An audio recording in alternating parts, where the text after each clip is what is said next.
కుంభం వారికి గనక చూసుకున్నట్లయితే ప్రధానంగా ఇక్కడ మీ యొక్క రాశి వారికి రాశిలో రాహువు బుధుడు ఉన్నాడు ప్రజెంట్.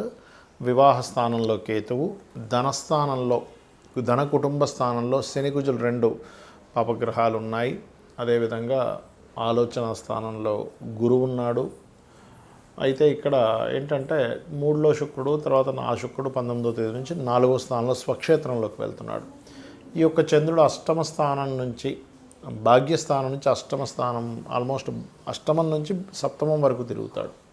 చెప్పాలంటే అష్టమం, భాగ్యం, దశమం ఇలా తిరుగుతూ ఈ యొక్క గ్రహస్థితిని అనుసరించి మీకు ఎలా ఉండబోతుంది, ఏ విషయాల పట్ల మీరు జాగ్రత్త వహించాలి, ఏ దేవతారాధన చేయాలి అనేటువంటి అంశాలు చెప్తుంది నేనైనప్పటికీ చెప్పిస్తుంది సాక్షాత్ లలితా అమ్మవారిగా భావిస్తూ ఆ లలితాంబిక అమ్మవారి యొక్క అనుగ్రహం మీకు చక్కగా కలగాలని మనస్ఫూర్తిగా కోరుకుంటూ, ఇక్కడ గమనించినట్లయితే మీకు రాశిలో ఎప్పుడైతే రాహు ఉండి బుధుడు కనెక్టివిటీ వచ్చిందో ఇది కొంచెం కొద్దిగా ఏంటంటే ఈ రాహువు బుధుడు యొక్క కనెక్టివిటీ అనేటువంటిది వ్యవహారాల విషయంలో, అంటే మీరు గమనించినట్లయితే ఈ బుధుడు రాశిలో ఉన్నందుకు ఈ రాహు యొక్క సంబంధం ఏర్పడినందుకు ప్రధానంగా ఏంటంటే ఇక్కడ ఇది ఇచ్చేటువంటి రిజల్ట్ ఏదైతే ఉందో మీకు ఎలా ఉంటుంది అంటే కొంచెం బిజినెస్ కొత్త ఐడియాస్ రావడం, కొంచెం గతంలో ఉన్నటువంటి కొంత స్ట్రెస్ క్లియర్ అవ్వడం. ఎందుకంటే ఇంతకాలం మీకు రాహుతో పాటు కుజుడు ఉన్నాడు, కుజుడు పక్కకు పోయాడు కాబట్టి చాలా మటుకు స్ట్రెస్ ఫ్రీ అవుతారు. అలాగే ఇక్కడ మరొక విషయం ఏంటంటే 2వ స్థానంలో ఉన్నది కొంత కుటుంబ వ్యవహారాలు, ధన సంబంధించిన విషయంలో చాలా కేర్గా ఉండాలి. కొత్త స్త్రీల యొక్క పరిచయం ఏర్పడుతుంది, స్త్రీలకు కానీ పురుషులకు కానీ. 19వ తేదీ తర్వాత నుంచి మీరు ఏదైనా కొత్త కోర్స్ చేయడానికి కానీ, కొత్తగా ఏదైనా గృహము వాహనం కొనుగోలు చేయడానికి కానీ అనుకూలంగా ఉంది. సంతానం విషయంలోని కొన్ని మంత్రాలు తీసుకునే విషయంలో కొంత జాగ్రత్తగా ఉండాలి. పంచమంలో గురువు మంచివాడే, కానీ గురువు యొక్క స్వరూపం మారింది కాబట్టి దీంతోపాటు వివాహము, పార్ట్నర్షిప్స్ విషయాల్లో కొద్దిగా జాగ్రత్త వహిస్తూ ఉండండి. మరియు మరొక విషయం ఏంటంటే ఇక్కడ గమనించినట్లయితే కాస్త మీరు చేసే ఉద్యోగంలోనే ఎవరికైనా మనీ సంబంధించినటువంటి విషయంలో, మనీ మ్యాటర్స్ విషయంలో కొద్దిగా జాగ్రత్తగా ఉండండి.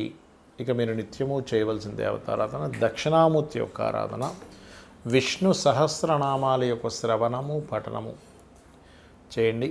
ఇక మీరు దీంతోపాటు కాస్త శని కుజ కేతు గ్రహాల దగ్గర దీపారాధన చేయండి. వీలైతే గురుగ్రహం దగ్గర కూడా దీపారాధన చేయండి. అన్ని విధాలు బాగుంటుంది. ఇప్పుడున్నటువంటి కండిషన్స్, ఒకవైపు యుద్ధాలు జరుగుతున్నాయి, ఒకవైపు షేర్ మార్కెట్లో క్రాషెస్ వస్తున్నాయి, గోల్డ్ రిలేటెడ్ సంబంధించినటువంటి అప్ అండ్ డౌన్స్ చాలా ఎక్కువగా ఉన్నాయి.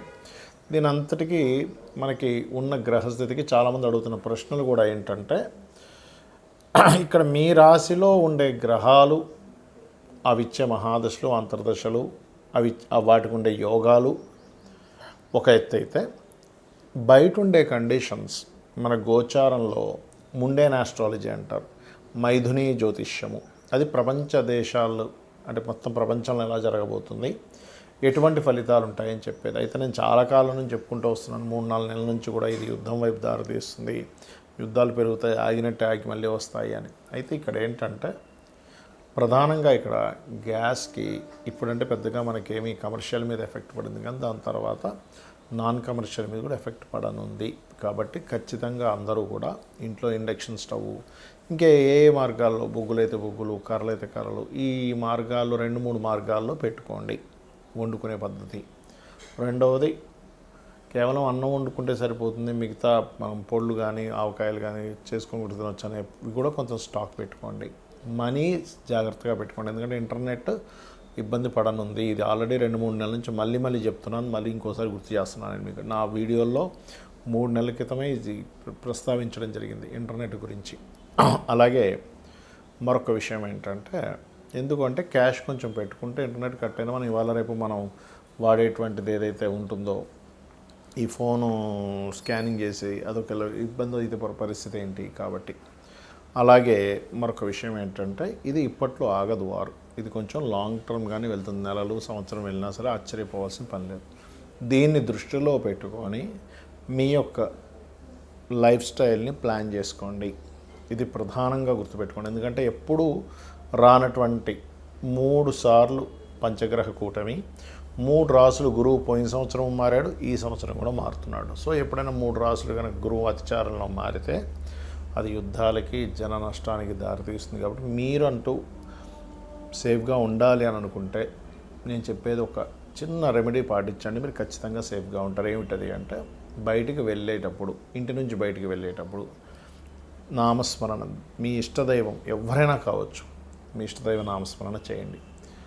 ఉదయం నిద్ర లేచిన వెంటనే చేయండి, బయటికి వెళ్ళేటప్పుడు చేయండి, నిద్రపోయేటప్పుడు చేయండి. నిద్రపోయేటప్పుడు నమశివాయ మంత్రాన్ని, నిద్ర లేచిన వెంటనే మీ ఇష్టదైవాన్ని చూసుకోవచ్చు, లేదా స్కందుని చూడవచ్చు.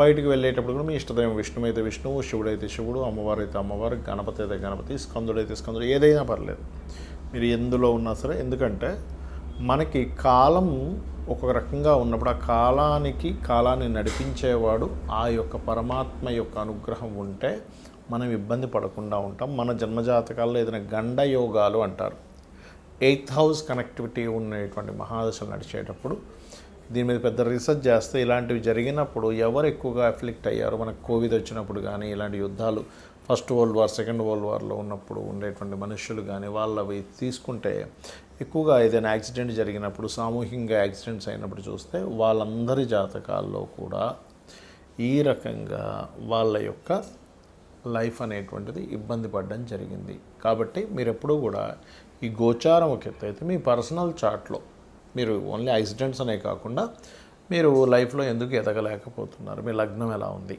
మీరు ధనపరంగా ఎందుకు మీరు పడుతున్నంత కష్టంకి ఫలితం రావట్లేదు, మీ ధనయోగం ఎక్కడ బ్లాక్ అయింది, దానికి చిన్న చిన్న రెమెడీస్తో చేసుకోవచ్చు. అలాగే పర్టికులర్గా మీరు ఏంటంటే మీ యొక్క ప్రయత్నాలు ఎందుకు సక్సెస్ అవ్వట్లేదు, 3rd హౌస్, మీరు ఏ ప్రాపర్టీ తీసుకుంటే మంచిది, ఎప్పుడు తీసుకుంటే మంచిది, ఏ డైరెక్షన్లో మీరు నివసిస్తే మంచిది, అది రెంటల్ హౌస్ అయినా ఓన్ హౌస్ అయినా, అది 4th హౌస్, మీరు ఏం చదివితే బాగుంటుందో కూడా 4th హౌస్ చెప్తుంది. అదేవిధంగా సంతానము, రుణము, రోగము, శత్రువు, పూర్వజన్మ కర్మలు, వివాహము, వివాహ జీవితం, ఇవన్నీ 7వ స్థానము, 6వ స్థానము, 12వ స్థానము, ఇలాగ ప్రతి భావము ఒక అనాలిసిస్ అనేటువంటిది ఉంటుంది.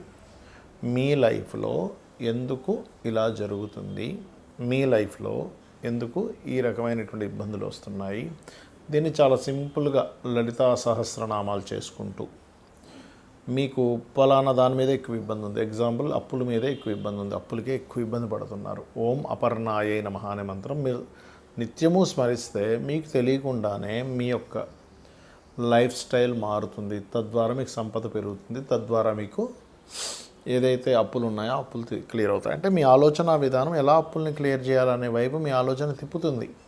అంతేగాని ఏ పని చేయకుండా ఇంట్లోకి వచ్చిన అపర్ణాయ నమః అనుకుంటా అంటే ఆకాశంలోంచి మూటపడి మీరు అప్పులు తెచ్చడం జరగదు. మీ యొక్క విధానాన్ని మారుస్తుంది. అలాగే ఓం సంపత్కరీ సమారూఢ సింధుర వ్రజసేవితాయే నమః అనే మంత్రము ఫైనాన్షియల్ గ్రోత్ ఇస్తుంది. అదేవిధంగా కొంతమందికి హెల్త్ ఇష్యూస్ ఉంటాయి బికాజ్ ఆఫ్ 6th హౌస్. దీనివల్ల ఇంకొంతమంది ఇక్కడికంటే కూడా విదేశాలకు వెళ్తే బాగా సెట్ అవుతారు, బాగా సక్సెస్ అవుతారు. అలాంటప్పుడు ఏంటంటే వాళ్ళకి 10-12 కాంబినేషన్, 12-2 కాంబినేషన్స్ అంటారు. అప్పుడు వాళ్ళు ఇక్కడికంటే బయట దేశాలకు వెళ్తేనే సక్సెస్ అవుతారు. ఇంకొంతమంది వ్యాపారాల్లో సక్సెస్ అవుతారు, మరి కొంతమంది ఉద్యోగంలో సక్సెస్ అవుతారు. అది మీ పర్సనల్ చార్ట్లో ఉంటుంది. కాబట్టి ఈ పర్సనల్ చార్ట్ కూడా చూసుకోండి. ఈ వార్ ఎఫెక్ట్ వల్ల మీరు ఎఫెక్ట్ అవ్వకూడదు కాబట్టి ముందుగా చెప్తున్నాను. నేను మొదట్లో చెప్పినటువంటి, ఎందుకంటే గ్యాస్ ఇప్పుడు మనకి కమర్షియల్గా ఇబ్బంది వస్తుంది కానీ నాన్ కమర్షియల్ వాళ్ళకి ఇంకా ఇబ్బంది స్టార్ట్ అవ్వలే, కానీ ఫ్యూచర్లో ఖచ్చితంగా స్టార్ట్ అవుతుంది. కాబట్టి కొంచెం ఎక్స్ట్రా సిలిండర్ ఒకటి పెట్టుకోవడం, ఇండక్షన్ స్టవ్ పెట్టుకోవడం, ఇవి ఖచ్చితంగా చేయండి. ఎందుకంటే కుజుడు మీనరాశుల్లోకి వెళ్తున్న కుజుడు మీకు ఏప్రిల్లో ఏం చేస్తాడంటే డియోల్ సైన్లో ఉన్నప్పుడు మంటకి కారకుడు, వంటకి కారకుడు అవుతుంటాడు. కాబట్టి అక్కడేమవుద్ది, డియోల్ అంటే ప్రతి ఇంట్లో 2-3 పొయ్యిలు పెట్టుకుని యోగాన్ని ఇస్తాడు. కాబట్టి అటువంటి ఫలితాలు రానున్నాయి. కాబట్టి చేయండి. నిత్యము లలితా సహస్రనామాలు చేసుకోండి, అన్ని విధాలా మీకు బాగుంటుంది.